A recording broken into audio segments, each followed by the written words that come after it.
Uh, Teenagers, I'm living my dream, both personally, professionally. And let me go back to when I was a teenager. I was 17 years old. And there was a professor of economics who walks into our weekend class, sits on a chair. The class was thinly attended that day. And this gentleman then said, if you have to worship a profession, what it could be. We all would have given the names of the noble professions that we knew. And this is 1984. And the professor said, entrepreneur. Just because the entrepreneur creates jobs, innovates, and being a professor of economics, he happened to ingrain that thesis that day in me that someday I need to be either entrepreneur or working for entrepreneurs, be closely working for entrepreneurs. So that was the changing moment for me. And that change moment happened to bring me to partner with the young startup entrepreneurs today. So that's part one. There is other thing that happened alongside. Alongside was there used to be Competition Success Review magazine in the mid 80s, which we used to be reading cover to cover kinds, and there was an uh, there was an advertisement of chartered financial analyst. And after studying the course curriculum of CFA, I said, this is what I want to be doing. And I had to wait for 5 years to be qualified as a portfolio manager. So I could fulfill my dream of being a chartered financial analyst by 1995, but that kept me going. I'm now living my dream.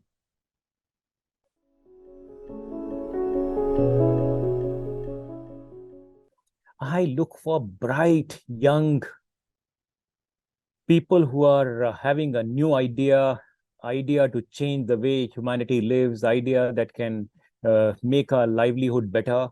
And if that person wants to pursue that idea as a venture, as a business venture, I'll partner with them. I'll invest money with them, help them grow the business.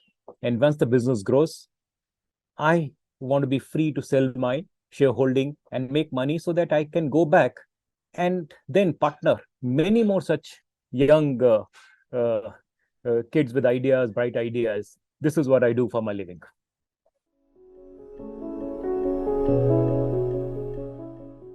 Whenever there is a change taking place in one's life, it is a risk.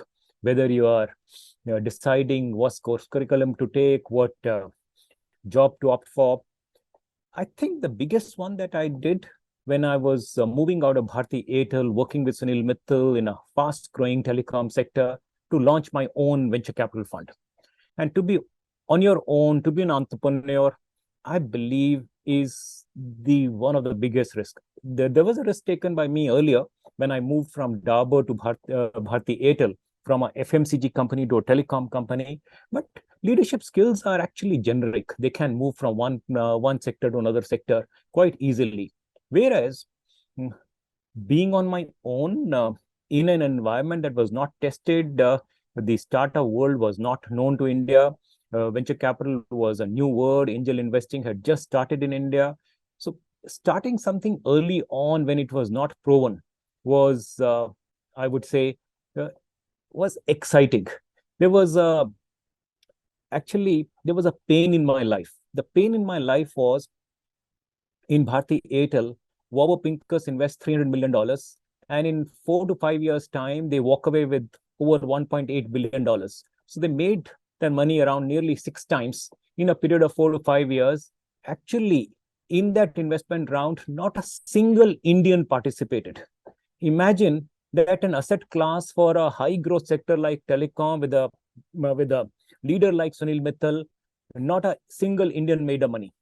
And hence, I said, I have to bring this startup uncertainty when the opportunity is uncertain. You have to look into the future, bring this asset class to HNIs, to individuals in India, and have them start investing in with startups.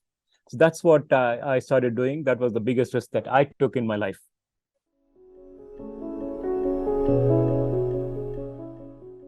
For me, my network helps me to continuously grow. I try and meet as many people as possible.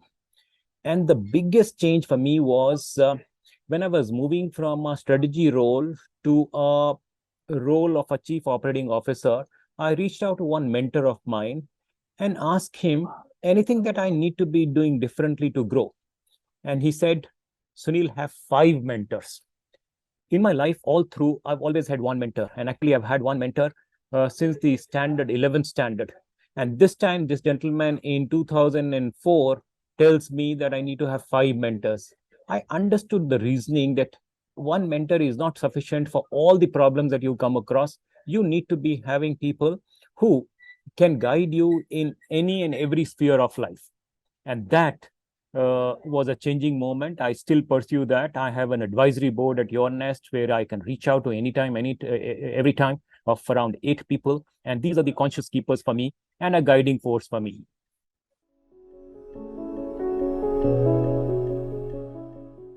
Always about the aspiration the person has, how big, how large an impact a person wants to make. Actually, I'm driven by a high purpose in life. And if this gentleman also is aligned to the purpose that I'm pursuing in my company, then that moves the needle for me.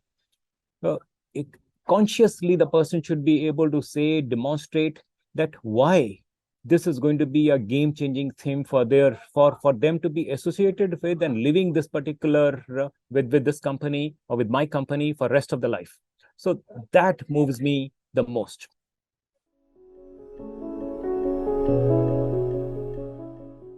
It is the about choices you make. The choice that you have to make has to be ready and should be able to live for decades and decades to come by. Whenever you picked up the right sector, right area, right interest area, right hobby, and then pursued that relentlessly after that. So once the choice is made and you've made all the evaluations that pluses, minuses, etc., this is the sector that is going to be growing in this particular VUCA world. When I decided that in 2001 that it is going to be the sectors like insurance, banking, telecom, roads, ports, airports, etc., is going to be the next wave of things. And if I get an opportunity to work from jump from FMCG to any of those areas, I'll be happier. It was a good decision to be part of telecom. And when I moved from telecom in 2011, I looked at venture capital is one theme that I can live for my rest of my life with hyper growth. And hence, the choices that you make and then pursuing that dream relentlessly, you will see ups and downs, cycles going in there, here and there. Just surround yourself with the people who are far more capable than you to be able to give you the strength during those ups and downs. So that's the way I have lived my life. I hope there's some learning for others.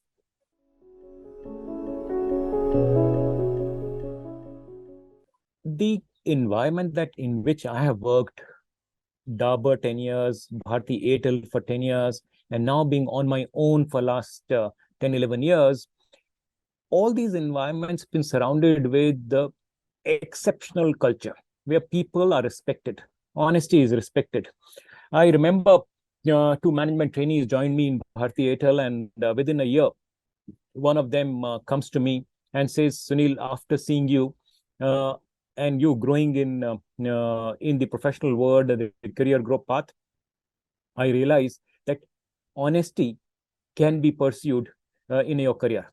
And this gentleman is now, having a salary of multi-million dollars after having started there and pursues honesty all through. So honesty actually always pays. The second part is, do you need to be shrewd at few places? I wasn't shrewd in one situation. Okay, there was one of my company founder was looking to make an exit and sell his business, and they had 2 potential buyers. And this gentleman, I was not part of the meeting or part of the discussion, but I could have been a guide as a board member. The person who could have bought these 2 businesses, one of them called him for a meeting to their office and kind of virtually logged them for the full day by giving them the assurances that this thing, yes, yes, we are on, we want to acquire, we want to partner, we want to merge. While this meeting was going on in one room, the second who was a potential buyer of this company, there was another board meeting going on another floor with the same company, and they concluded a deal with them. Somehow they were able to corner that the other company does not go to my company to acquire them, and they are left behind. So sometimes shrewdness is required, which I could have guided my company to be a little more prepared.